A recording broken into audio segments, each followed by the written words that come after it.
हे गाईज पुन्हा एकदा तुमचं सर्वांचं स्वागत आहे आपल्या यूट्यूब चॅनलमध्ये. Day number 2 of meditation.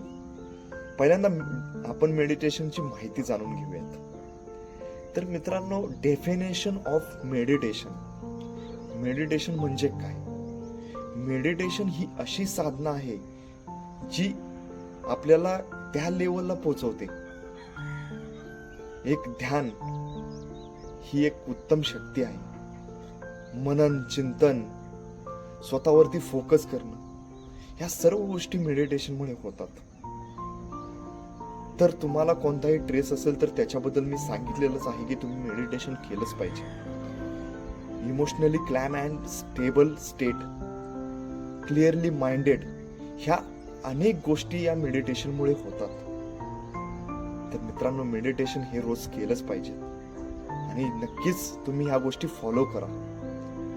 मनाचं चिंतन, मनन, याच्यामुळे तुम्हाला सर्वात मोठा आनंद प्राप्त होईल. जीवनामध्ये कोणताही आनंद जर प्राप्त करायचा असेल तर तुम्हाला मेडिटेशनची खूप अत्यंत गरज आहे. मेडिटेशनमुळे खूप साऱ्या गोष्टी सुधारणा होतात. तर आपण पायरी पायरीने या गोष्टी केल्या पाहिजेत. तर तुम्ही किमान 21 दिवस तरी स्वतःला चॅलेंज दिलं पाहिजे की मी 21 दिवसांमध्ये पूर्णपणे स्वतःवरती फोकस करेन. तर आपण सुरू करूयात मेडिटेशन.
तर मित्रांनो, प्राणायाम मध्ये एक हार्ट ब्रीथिंग, श्वास सोडणे, श्वास घेणे, ही गोष्ट पण खूप महत्वाची आहे. याच्यामुळं आपल्यामधील श्वासोश्वासाचा प्रवाह सुरळीत होतो. शरीरामध्ये कोणताही प्रॉब्लेम असेल, आपण डिप्रेशनमुळे ऍक्च्युली आजार निर्माण होतात. सतत ओव्हर थिंकिंग करणं, जास्त विचार करणं, याच्यामुळं आपल्यामध्ये अनेक बदल होतात जे निगेटिव्हिटी असतात. जर माइंडला पॉझिटिव्हिटी करायचं असेल तर आपण ओव्हर थिंकिंग करणं पहिला बंद केलं पाहिजे. स्वतःच्या मनाला आपण सांगितलं पाहिजे की मी अत्यंत सक्षम आणि आतून अत्यंत स्ट्रॉंग आहे. माझ्यामध्ये अत्यंत विलप शक्ती आहे, ज्याच्यामुळं आम्ही एक चांगल्या लेवलपर्यंत पोहोचू शकतो. त्याला अफर्मेशन्स म्हणतात. अफर्मेशन्स ही अशी गोष्ट आहे की जे तुम्ही ठरवता तीच गोष्ट तुम्हाला व्हायला चालू होते.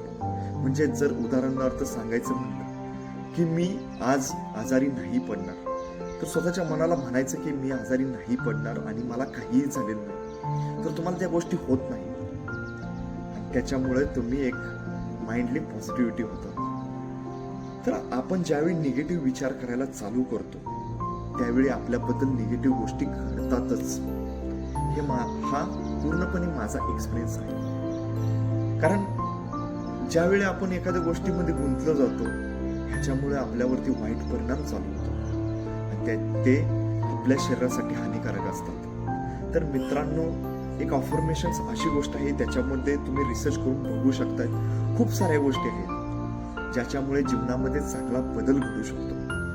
आज जीवनामध्ये जर मला असं वाटतं की मी एक चांगला लेवलचा ऍक्टर बनू शकतो, मला चांगल्या लेवलच्या ऑपॉर्च्युनिटी येऊ शकतात, तर मला मेडिटेशनची खूप गरज आहे. आणि त्याच्यामुळे मी पॉझिटिव्ह स्वतःला मानलं पाहिजे पहिला की मी ही गोष्ट करणार आणि माझ्यामध्ये ते गुण आहेत. रोज तुम्ही 10 ते 15 मिनिटं 20 मिनिटं स्वतःसाठी वेळ देऊन ही गोष्ट करायला चालू केलीत तर मित्रांनो चांगल्या प्रकारे तुमच्यामध्ये बदल घडू शकतो असं मला वाटतंय. कारण अनुभव हे आहेत जे तुम्हाला मी शेअर करतोय, त्याच्यामुळे जीवनामध्ये चांगला बदल घडायला सुरुवात होऊ शकते असं मला वाटतंय. तर मित्रांनो, तुम्ही नक्कीच मेडिटेशन चालू करा. किमान 21 दिवस स्वतःसाठी वेळ द्या. तर दिवस आपण हे व्हिडिओ चालूच ठेवणार आहोत. याच्यामध्ये मला जितकं नॉलेज मिळतं त्या पद्धतीने मी तुम्हाला नॉलेज प्रोव्हाइड करणार आहे. त्याचनुसार आपण ब्लॉगिंग रोजचं चालूच ठेवणार आहे. तर आपल्या चॅनलला ज्यांनी सबस्क्राईब नाही केलं त्यांनी प्लीज नक्कीच सबस्क्राईब करा आणि आपल्या यूट्यूबला चांगली ग्रोथ येण्यासाठी, व्ह्यूजसुद्धा वाढण्यासाठी तुम्ही शेअर देखील करा. तर भेटूयात. रोज आपण नवीन असे व्हिडिओज घेऊन येणार आहे आणि ज्याच्यामुळे तुम्हाला याचा नक्कीच फायदा होईल मला असं वाटतंय. धन्यवाद.